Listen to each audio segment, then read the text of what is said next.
glazed over, but I will also say, you know, I've done plenty of the dumb stuff myself, and I've done some things that afterwards.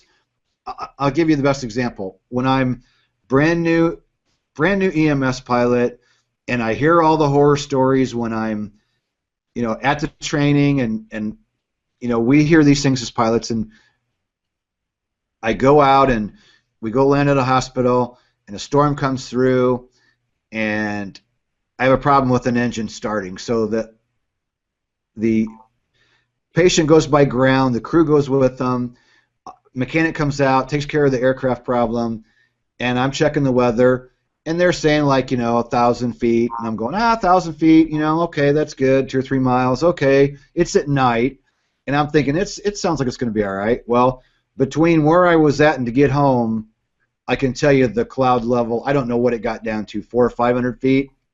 So I take off with the right intentions, thinking, oh, I'm, you know, going to be okay. And the farther I got, out in the middle of nowhere, between where I was and getting back home, there's no weather reporting stations. About a 45-mile flight.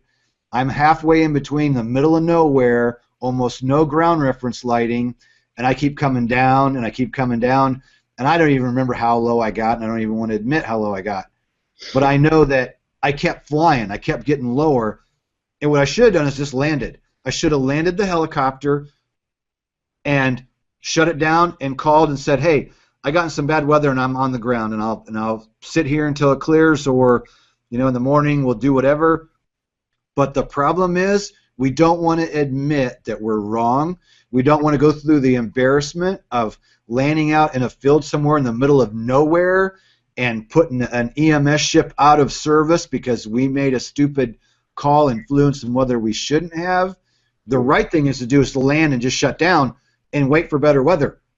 But we don't want to do that, and that's why guys get themselves into trouble, because we're macho. We don't want to say no. You know, we get ourselves halfway involved into a flight, and then it turns ugly, and we're chicken to turn around, or we're chicken to just land. And I know, like in an Omniflight, towards the end, they in the beginning they would say, you know, make a 180 turn and fly back out of it. And then they changed their tune at a certain point and said, you know what, guys, with everything that's going on, all these helicopters are crashing, if you get into nasty stuff, we want you to land. We don't want you to turn around. We want you on the ground.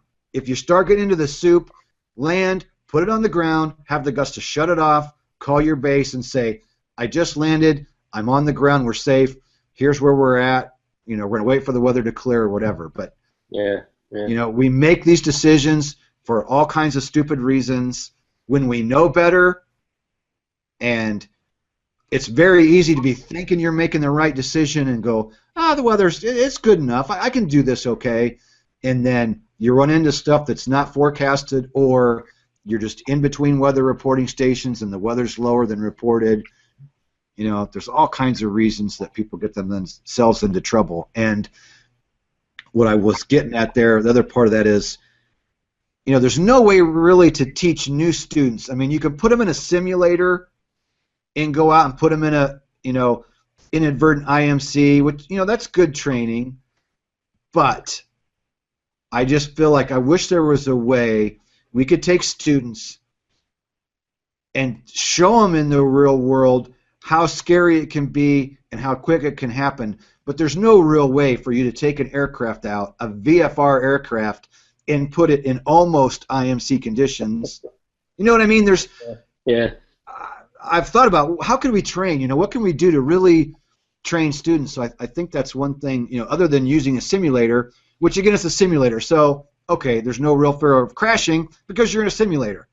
You can give somebody an idea of how scary it could be, but it's not the same as being out in the real world and getting scared half to death that you're going to wreck the aircraft. And you know, here I'm coming back and just going, got it. You know, and I made it back okay and everything was fine. But when I was in that soupy stuff and I started sifting through this low layer of clouds, going, oh my God, you know, is this going to get worse before it gets better? And I'm thinking, here I am. I'm going to be the statistic that everybody talks about. You know, new EMS pilot going out, being brave. You know, flying when he probably shouldn't have been. I was almost that statistic. So, you know,